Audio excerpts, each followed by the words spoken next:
My chair tilts back as I scroll through the horror forum posts. There's not one thing that I've read or watched that has so much as quickened my heart rate. I dejectedly set my phone aside, knowing there's nothing I'll find here. Horror is not like it used to be. Conceptual horror seems to have shifted from when I was younger. We went from ominous monsters and creepy basements to the attack of one's own mind. The whole world's desensitized. The imaginations don't believe like the previous generations did. It's all real-life events now. Psychological scares.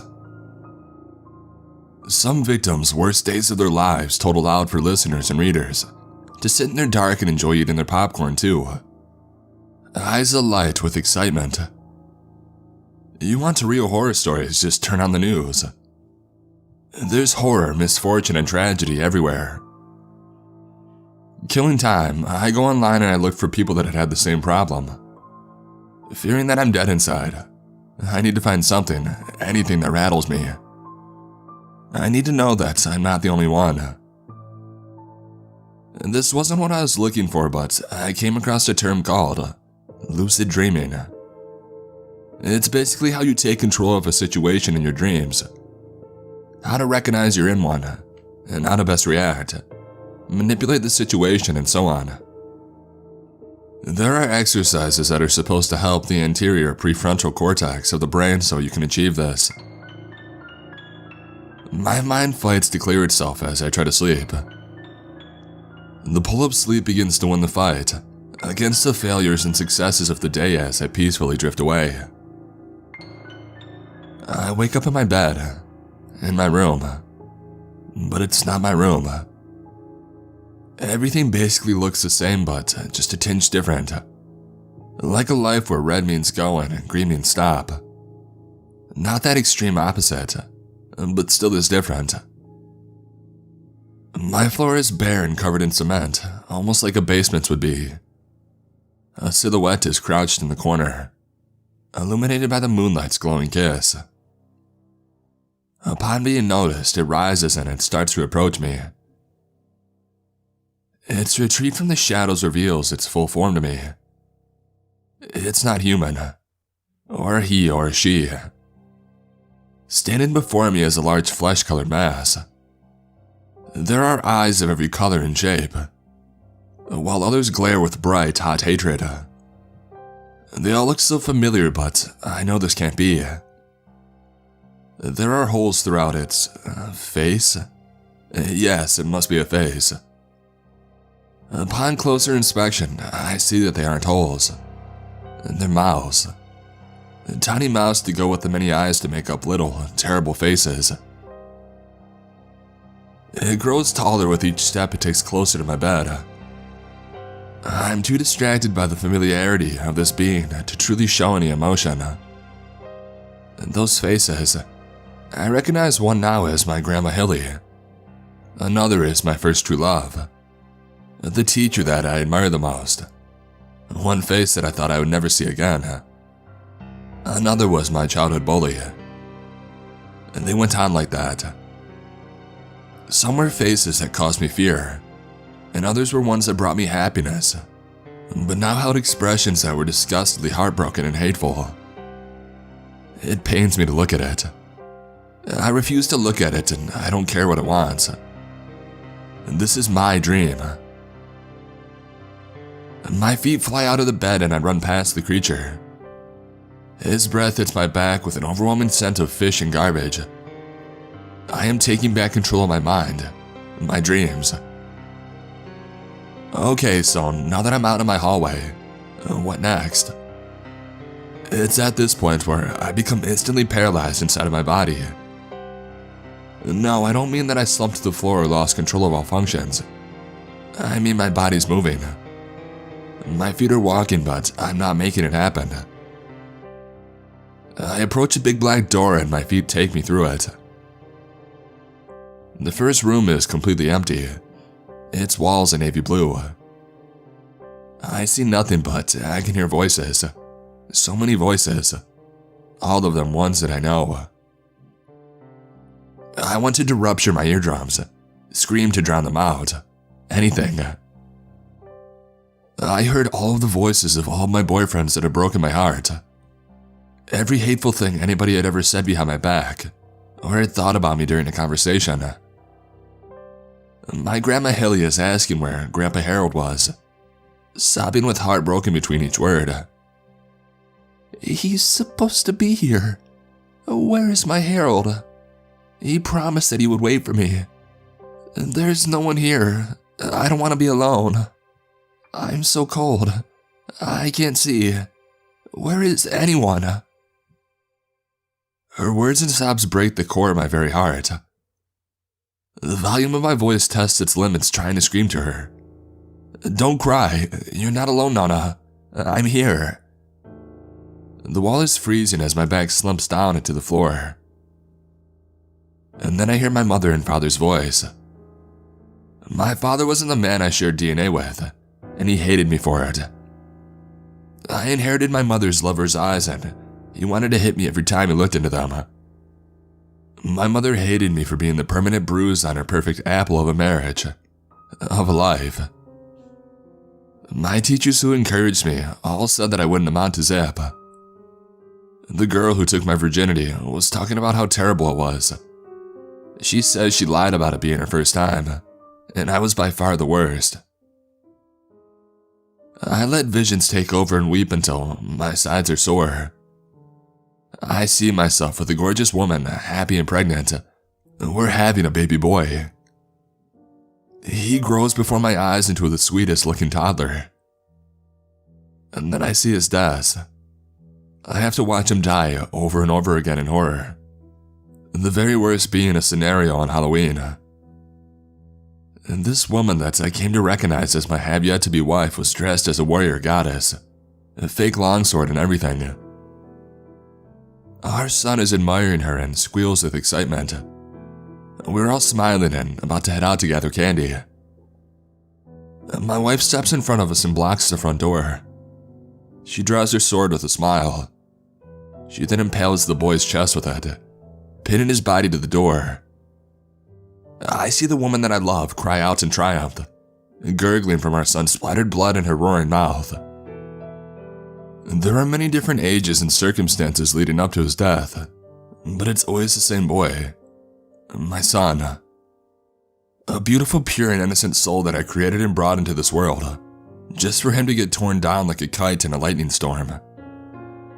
My heart breaks so much for this little being who before this night never even existed to me. It feels like a hand crushes my heart every time I see him sad, angry, and hurt, and dead. I can't watch, but my eyes won't let me look away. Another room brings a different woman, one that my heart already knows well. My fiancé Aaron is naked on a huge single mattress, dirty and stained. She is on her knees, and underneath her is an equally naked man. Aaron is wearing a masquerade ball mask and her skin is streaked with blood. It's fresh in some spots, dried in others. He has blood on his body too. They're going at it like a couple of feral animals. With his thrust comes insults about me, and they laugh at everything I've ever been as a person. Everything that makes up my heart. And they flip and rearrange, biting and slapping at each other until they almost don't even look like people anymore. A gasp escapes my broken lips. Her head whips around towards me, and suddenly, she has the face of a sheep. What the living hell is this? And then there's what I can only call as the devotional room. It's filled with religious pictures that have been perverted and darkened with time. There's every theological figure in existence, not just God. I saw Buddha, Isis, Shiva, Jesus, Lilith, and several more that I didn't recognize. In the middle of the wall was a single red cabinet. The cabinet door had a sign on it that read, "Open for a taste of the afterlife." Okay, now this is just getting stupid. With rolling eyes and slight disdain, I open the door and I look inside. What I see leaves me breathless. I can almost feel my soul deflating like a dark balloon. The air of all my past beliefs hissing out one by one. There's nothing. just complete darkness. I hear the creature's voice boom throughout the room. Heaven is just the North Pole for adults. You see, all those poor souls who live hard, unfair lives are greeted with nothing. The children taken too soon are carried off into an infinite toyland up above. Your Grandpa Harold wasn't waiting for Grandma Hilly when she died. What you heard were her dying thoughts, her last brain impulses. There is no one, no judgment. There is no reward for the righteous, the meek. They don't inherit the earth. You live and then you die, and nothing in between means a damn thing. And the sounds of its laughter bounces off of the walls around me. When I close the cabinet door, I hear a click inside of the wall. A blaring alarm goes off and red liquid starts dripping down the surrounding walls, in such a way that perfect X's form over each picture. As soon as I can breathe again, I run out, slamming the door behind me. The sound of it echoes through the chamber like a mournful cry. The door behind me to my left opens. I turn around with dreadful trepidation. My feet guide me towards it in mental betrayal. The connection between my brain and my feet is severed. The light from within the room shines into the hallway. Flecks of dust dance through the air in front of the doorway. My mind takes me right back to my childhood. I can remember dancing in the sunshine dust as it floated through the diamond shape of our door window. My mind barely succeeded in distracting me when I remembered where I was. The room had brown carpet and bright yellow walls. My eyes widened at the cheeriness of the atmosphere. I don't understand, but I can't say that I'm not pleased. There are animals here, all cats and dogs. The relief of muscle control slowly returns to my face. Maybe lucid dreaming therapy is finally working. A wide smile spreads across my lips. These all, at one time or another, were pets that had belonged to my family when I was a kid. There is Paka, our white husky mix that we had when I was 9. He died after getting hit by a car, but here he is, healthy and happy. His tongue sticks out like it always had when he was alive. I see my black and white cat Dilly, who had died of old age, agile and running around like a kitten. My heart leaps as I see a large black figure saunter towards me. He was my favorite pet, my German Shepherd, Cubby. I had him for most of my teenage years. He had an attitude just like mine, and only I was allowed to interact with him. As soon as my knee hit the ground, he affectionately jumped up on it. My hands run through his fur lovingly as I take him into my arms. It's been years since I pet him, but the muscle memory of my hands groom his fur like no time had passed. The light glints off of his honey brown eyes and he barks at me. As I'm petting him, wisps of fur come off my hands. It's slight at first, but then it increases to heavy clumps. I stop petting, but it continues to shed from his skin. He whispers distort and one of his eyes start to drift. What the hell is this? His freshly bare skin softens rapidly in my arms. A smell hits my nose that instantly waters my mouth with nausea. He decays until there's nothing left but a mummified canine corpse in my arms. The carpet around my feet turns to fur, its firmness melting to a spongy softness. The animals around me on the floor are decaying rapidly, and I realize that the carpet, and now fur, is a mass of gore, death, and decay. The floor pulses like it's breathing, and again, I leave as my feet will let me, desperately trying not to sink into the muck. I now dreadfully realize exactly what I'm dealing with. It's a never-ending hallway of doors. They all lead to different scenarios, each more horrifying than the last. I fall to my knees in utter despair. Seizing the moment while I'm in control, I stand. The periphery of my vision swims, but my knees hold firm. My fear begins to evolve. The frozen grip holding my heart melts away with the fire of rage. This is all lies. I'm not even awake. You can't really hurt me. You can't hurt my family. They're already gone. My voice quakes with an unrecognizable intensity that takes me by surprise.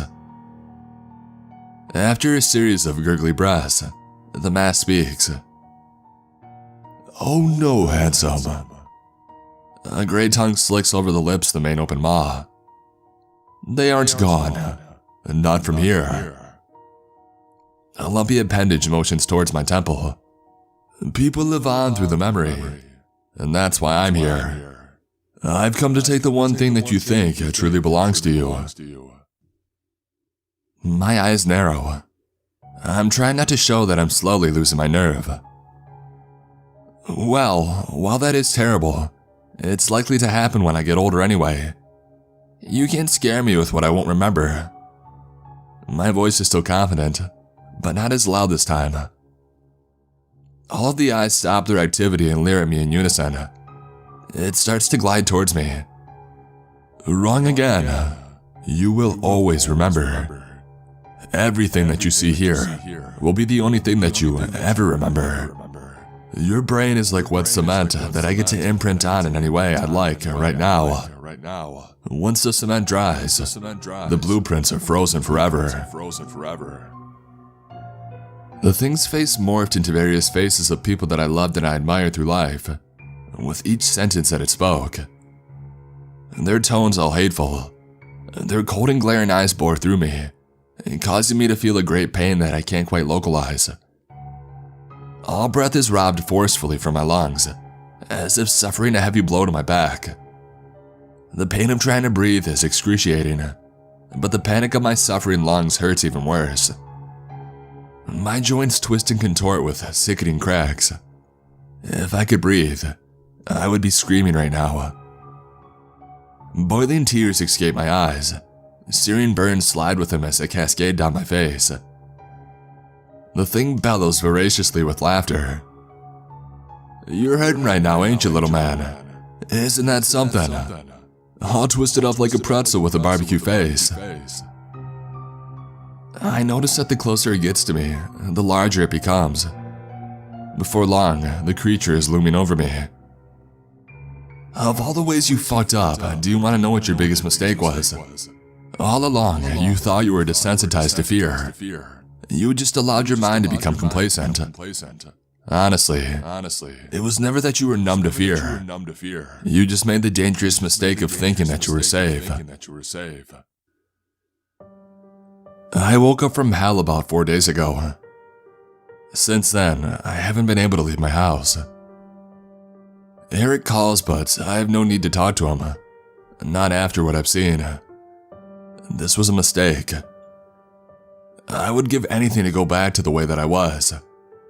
You see, now I'm terribly fearful of everything. Nothing will ever be the same. The creature's final words echo infinitely through my head, like a second train of thought. "You just made the dangerous mistake of thinking you were safe." Be careful while attempting lucid dreaming. You never know if you ever truly come back from it.